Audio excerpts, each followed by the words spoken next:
silang nakikita na binulsa ng Vice Presidente. So, nasaan yung smoking gun?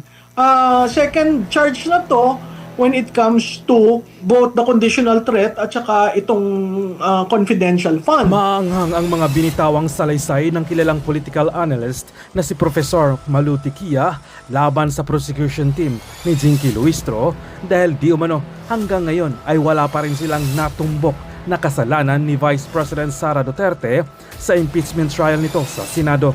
Ayon kay Tiquia, nasa pangalawang articles of impeachment na ang nailatag sa Senado, subalit walang malinaw na mga testigo na nagtuturo at nagpapatutuo na may kasalanan nga ang pangalawang Pangulo. Matatandaang unang tinalakay ang pagbabanta ni Vice President Sara Duterte kay Bongbong Marcos, Lisa Marcos at dating Speaker Martin Romualdez. Subalit bigo ang prosecution na maipakita at matunton ang di umano'y hitman na kinontrata ni Vice President Sara Duterte. Sa pangalawang articles of impeachment naman na illegal na paggasta ng confidential funds, aminado ang COA auditor na si Attorney Roderick Wamil na walang dokumentong direktang nagtuturo na binulsa nga ni Vice President Sara Duterte o personal itong nakinabang sa confidential funds ng Office of the Vice President at ng DepEd. Sa makatuwid, bigo ang prosecution sa kanilang plano na pabagsakin si Vice President Sara Duterte gayong nakadalawang articles of impeachment na ang nailatag sa Senado, subalit tila walang malinaw na patutunguhan ang kanilang mga ebidensya laban sa pangalawang Pangulo. Papasalamat kay Senator Ping Lacson kasi tinumbok niya yung pinaka-importante. May security clearance ka ba? Kasi klarado na kailangan may security clearance ka dahil confidential fund eh. How do you appreciate the information that you will get? Considering paper audit lang ang ginagawa, kung wala kang security clearance, mai-interpret mo siya na iba. Opo.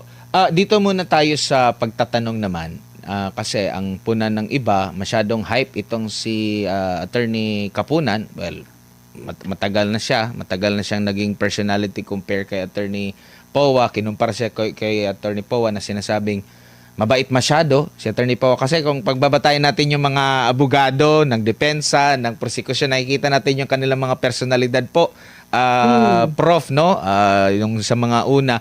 Meron ba nakita kayong advantage o disadvantages? Parang nakasama ba ito sa prosecutor na masyadong hype kumpara dito sa mabait na klase ng abogado pero matinik din na klase lalo na dun sa mga pagtatanong po, Prof? Admar, maganda yung tanong mo, no? Siguro puntahan natin bakit ang pinili ni Vice Presidente ang mga bata, no? Compared dun sa private prosecutors na talagang mga veterano, no? Makikita mo dun sa grupo ng defense, makikita mo yung ibang atake nila, hindi traditional, no? Pero makikita mo on their own, kulang siguro sila ng number of years of experience, pero hindi mo maisasatabi yung academic accomplishment at saka yung number of years rin sa trial work, no? So, maganda yung balanse. Siguro mas technical dahil talagang pinupuntohan niya bawat pahina, bawat assertions, bawat stipulations, talagang tinitingnan nila. Kasi nga, again, nung nagsimula tayo, di ba ang sinasabi, ang burden of proof nasa prosecution, hindi nasa defense. At makikita mo, kaya sila marahil ganun ka-technical.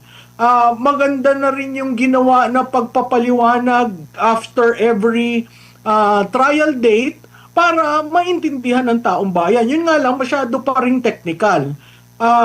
Yung kay Attorney Kapunan, talagang showboat. Talagang yung mga side comments niya, usually yun ang nako-cover, 'di ba? Yung sinabi niyang gusto niyang umupo, yung gusto niyang umuwi na dahil manonood pa siya ng isang what do you call this? Isang palabas sa show. sine. Oo, 'di ba? At saka yung isang sinabi niya na scam mahilig siya na after the engagement, biglang she is already addressing the public outside of the impeachment court. Kaya makikita mo yung kagalingan niya sa pag-pivot at sa bitaw ng mga salita na ipipick up, no? Yun ang difference. Pero sa tingin ko, yung mga bata can relate very much with the young lawyers. Very sharp. Nakita natin ngayon, kung umpisa, nandun si Attorney Sison, si Attorney Poa, si Attorney Binluan, si Attorney Narbasa. Ngayon may bago. Yung si Attorney Ferrer ba yan? Christine Ferrer. Babae na, abay, tax lawyer, practitioner. So, makikita natin may iba't ibang strategiya at iba't ibang style ang ginagamit ng bawat lawyers. Pero ano ang pinakamatindi dyan? Hindi natin nakikita ang public prosecutors na nagsasalita. 'Di ba? Bakit parating private prosecutors ang inyong inaalaw? 'Di ba? Yun yung sa akin kasi wala namang civil case yaan. Hindi naman impeachment 'yan. So, bakit sumasali at binibigyan ng malaking spotlight ang private prosecutors? Dahil hindi ba kaya ng public prosecutors to engage. Kasi produkto yan ng kanilang 2 beses ng impeachment, di ba? So, I was expecting yung public prosecutors will show the way and will just be guided by the private prosecutors. Pero dun sa 2 charges, nakita natin parehong private prosecutors yung nagli-lead. Opo. Siguro strategy ba na nakikita nyo po sa panig ng prosekusyon na gamitin nila itong mga kilala o di kay matagal na naging personalidad sa kanilang larangan, mga laging nakikita sa balita, lalo na yung mga kritiko na kay Vice President Sara Duterte, para ma-intimidate ba ang kalaban at may nakita ba kayong katiting na na-intimidate yung depensa dito, Prof? Alam mo, sa tingin ko may certain degree of intimidation kasi mga bata nga di ba? Nenervyos yan, hindi sanay. Pero in fairness, the young lawyers of the Vice President are putting up such a good defense. Kasi they do not allow any inch na hindi kino-contest yung sinasabi ng prosecution. Whereas ang mga congressman, they are just there watching, etc. But it's actually the private prosecutors leading the way. Dito naman tayo sa performance ng mga presiding ng mga senator judges po, Prof. Ano naman yung mga tumayo lang hindi ko lang alam kung bakit hindi tumatay yung iba. Makikita natin ano yung mga punto, yung sinasabi nila saklit parang yung mga bash ng mga hindi nakakagets doon sa punto ni Senator Padilla. Nag-expect ka ba na ganun, na kung buga totoo, tama pala yun. Meron pang mga malimit na nagtatanong doon, si Senator Villanueva, sina Soto, Pangilinan, Hontiveros, Lacson, pati ang presiding officer at ang Senate President. Ano ang mga assessment mo sa kanila, ma'am, kung meron man?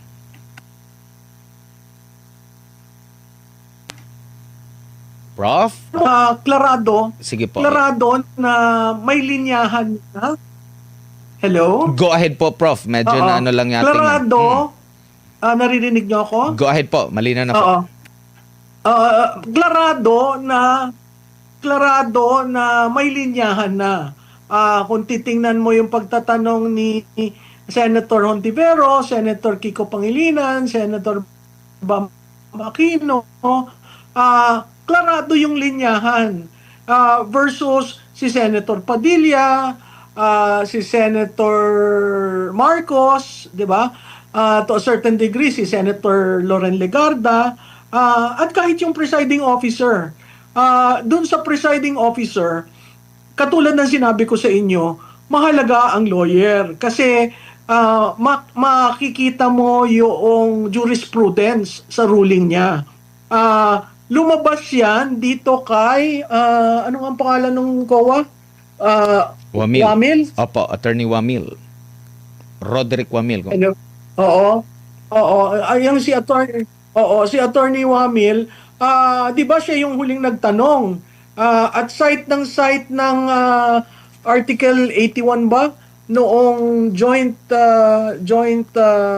memo na sinasabi doon na yung paano mo ititreat ang notice of disallowance at saka yung, sorry ha, I'm trying to reach sa notes ko, hindi ko matandaan yung sinabi niya na, I'm sorry.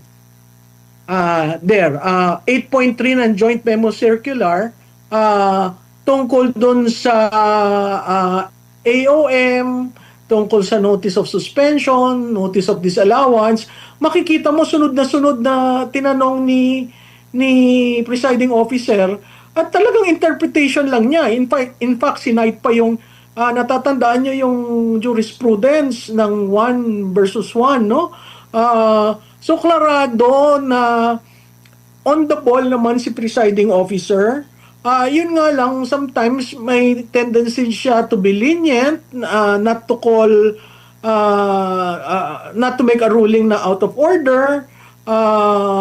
Siguro mas ine-extend niya yung respect doon sa mga katulad ni Attorney Kapunan, no?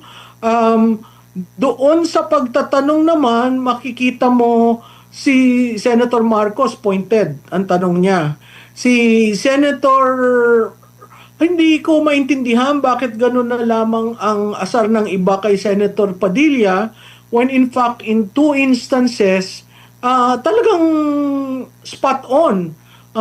Yun yung tinanong niya na meron ka bang nakitang anomalya?